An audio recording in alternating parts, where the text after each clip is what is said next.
dedicated to delivering excellent municipal services to our community in a fiscally responsible manner. City Secretary, please call roll. Here.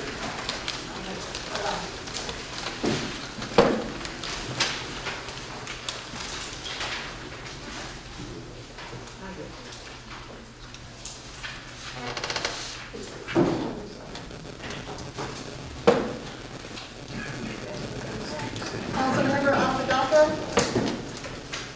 Councilmember Apodaca? Oh, are you on mute?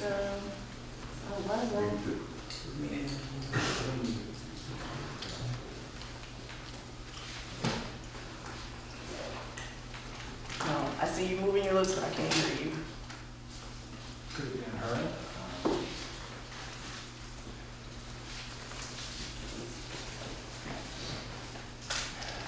No.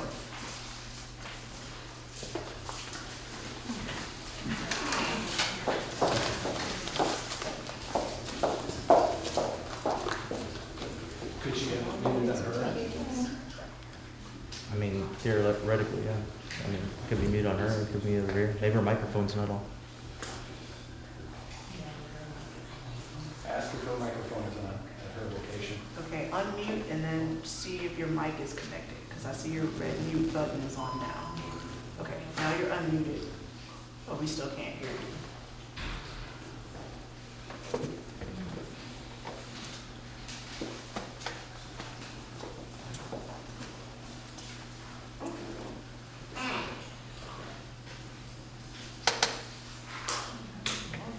Please have that check.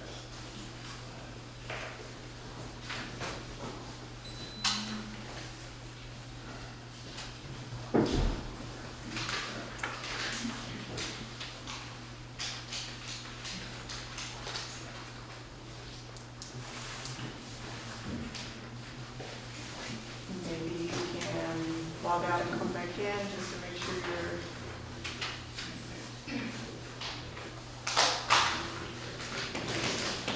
Okay.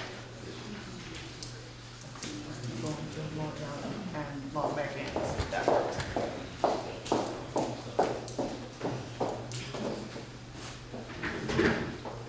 Councilmember Salazar? Here. Councilmember Greider? Here. Councilmember Street? Here. Councilmember Martin? Here. Mayor Aldrich? Here. We have a quorum. I'm going to read a statement concerning the meeting on January the 13th. At the January 13th, 2022 council meeting, Council Member Joe Salazar was absent due to medical reasons. He was able to listen and speak only by telephone. Items that he motioned or seconded were excluded from the minutes and placed on tonight's meeting's agenda for consideration. His votes were not counted toward any item from last meeting. Tonight's city council meeting is being held in person and by video conference Zoom. We are required to have a quorum and a presiding officer physically present at the city hall to conduct this meeting. City council members may fully participate via video conference as long as they are both seen and heard. Citizen participation will also be allowed video conference.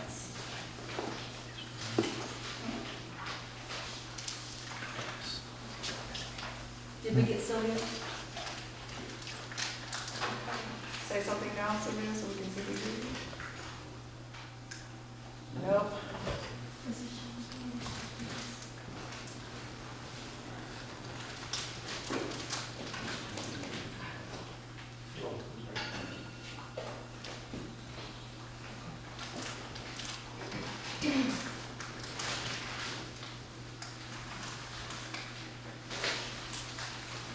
So I guess we'll have to just keep going, and if you're able to get your volume working, then Patty will count you as president at whatever time that is.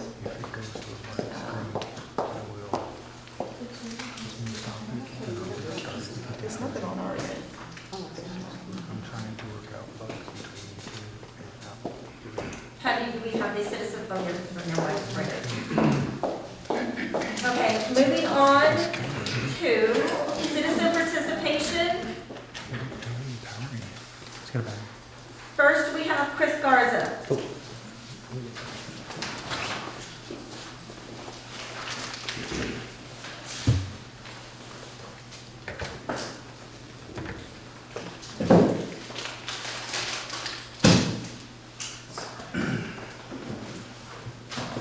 Good afternoon, Council. Today I would like to discuss the accountability by Council and staff. I have come to find there tends to be an issue where this Council omits things that aren't favorable to them and aggressively utilizes ordinances, rules, and city departments when convenient to target individuals. I am glad that the Council packets have finally been made available so the residents can be informed when coming to a meeting. However, taping all meetings, which was also voted at the same time, has yet to be done. These are things that we were voted on in the affirmative and yet are still not being executed. These items were brought to council in an effort to better inform citizens. I also have an issue when writing in to ask questions of situations that are in conflict with individual agendas and getting a blanket response to subdue my question till the council meeting. After doing my own research, I have seen in the council packet that certain omissions of actions taken are present in proposed minutes. Also, an agenda is an item that literally states that it failed 3-3, but was being placed back on agenda because it did not get the desired result. I have also seen that addendums that have not been approved in the council packets are already in distribution, which leads me to believe that we have a major accountability issue. Whoever is in charge of writing minutes or placing things in council packets that have not been approved needs to be addressed and corrective action needs to be taken. We cannot cater to only a select few council members who want it their way. There are rules to be followed, and this council majority is allowing for violations of policies and procedures that may be criminal. Bottom line, you can't mess with elections to ensure that the only people this council majority approves of are the ones who can run. Eligibility is determined in the charter and by the state, all of which allow me on the ballot. Thank you. Next, we have Roger Romans.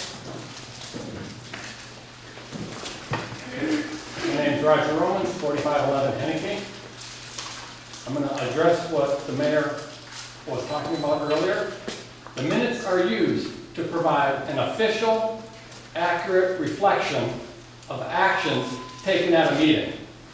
I attended the last meeting, and the minutes as originally presented to council in your packets for review and approval is in no way an accurate reflection of what I saw and heard occur.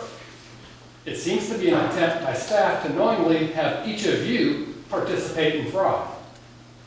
An asterisk with a footnote statement of what should have been done does not allow the meeting minutes to be written in such a manner that prevents a false narrative of what actually occurred.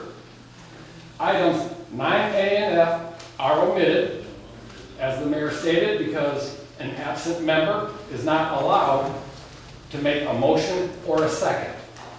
Items 9B through E, votes were made, and the minutes does indicate a 6-0 vote. Item 9G was properly motioned by Councilmember Grant and seconded by Councilmember Apodaca and voted on. The recording clearly has the mayor stating the motion passed 4-3. However, since Salazar's vote was invalid, the correct vote should have been 3-3, and this item did not pass. If you look at your council packet, 9A clearly states the motion to approve this item on January 13, 2022 failed 3-3.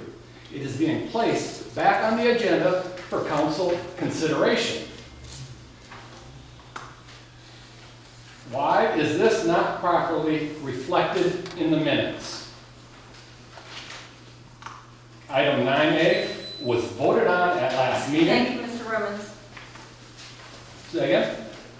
Was that the Yeah, it's timer? 48 seconds. Oh, I'm sorry, continue, please. Item 9A on tonight's meeting was voted on at the last meeting, and because some are not getting their desired outcome, that accurate vote is not recorded in the minutes, as though it did not happen. and a do-over is being done tonight, so some can manipulate for their desired outcome. Staff is manipulating minutes for your approval to affect agenda items that may affect an upcoming election. This is concerning, as this action is also being done with the involvement of our city election officials. This attempted fraud only works if you on council are either ignorant or complicit in these actions, and your ignorance has just been removed. Thank you. Next, we have Jack Miller.